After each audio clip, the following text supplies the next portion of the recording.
175 మంది కోసం ఒకే ఒక్కడు తిరుగుతున్నాడు. సునీల్ నిలబడతా ఉన్నాడు, గీతమ్మ నిలబడతా ఉంది, ఉమాబాల నిలబడతా ఉంది, మిథున్ నిల్చోబడతా ఉన్నాడు, కిట్టు నిలబడతా ఉన్నాడు, వంశీ నిలబడతా ఉన్నాడు. గుడివాడ నుంచి నేను చెప్పాల్సిన అవసరం లేదు. మీ చల్లని దీవెనలు ఆశీస్సులు నాడిపై ఉంచవలసిందిగా సవినయంగా కోరుతూ ప్రార్థిస్తున్నాను. ఎంపీ అభ్యర్థిగా నా తమ్ముడు నిలబడతా ఉన్నాడు, రాంబాబు నిలబడతా ఉన్నాడు, మధును పరిచయం చేస్తా ఉన్నాను.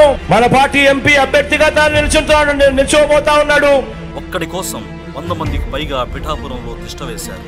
ముఖ్యంగా వర్మ గారికి నియోజకవర్గం నా గెలుపు మీ చేతుల్లో పెట్టాం. ఈ రోజున నేను మిమ్మల్ని అడుగుతున్నాను, మిమ్మల్ని ఆర్థిస్తున్నాను, 2 చేతులు జోడించి అడుగుతున్నాను, నా పిఠాపురం ప్రజలను అడుగుతున్నాను, నన్ను గెలిపించండి.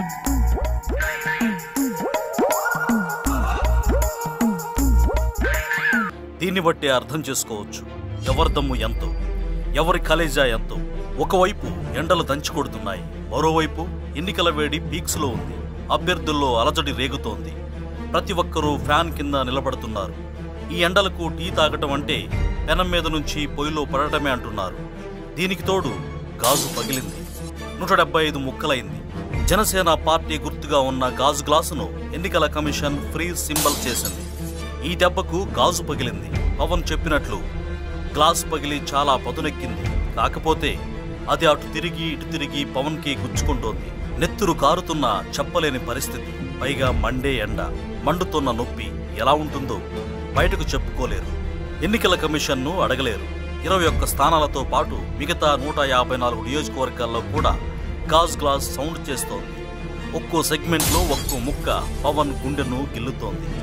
వైసీపీ వ్యతిరేక ఓటు చీలకూడదనే బాబుతో జట్టుకట్టాడు. ఇప్పుడు ఆయన గాజు ముక్కలే ఆ ఓట్లు చీల్చుతాయనే భయం పట్టి పీడిస్తోంది. తలచినదే జరిగినదా దైవం ఎందులకు అని పెద్దలు ఊరికే అనలేదు.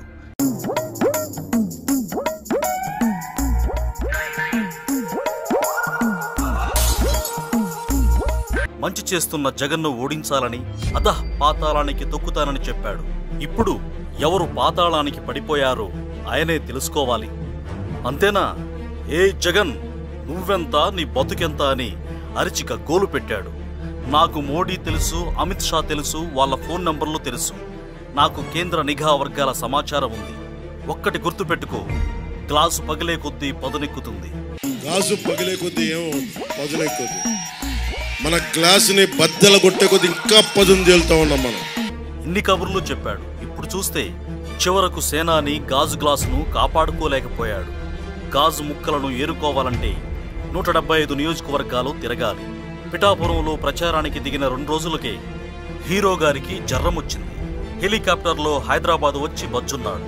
ఇప్పుడు ఫ్రీ సింబల్ ఎంత రచ్చ చేస్తుందో, జనసేనను ఏం చేస్తుందో wait and see mister Pawan Kalyan.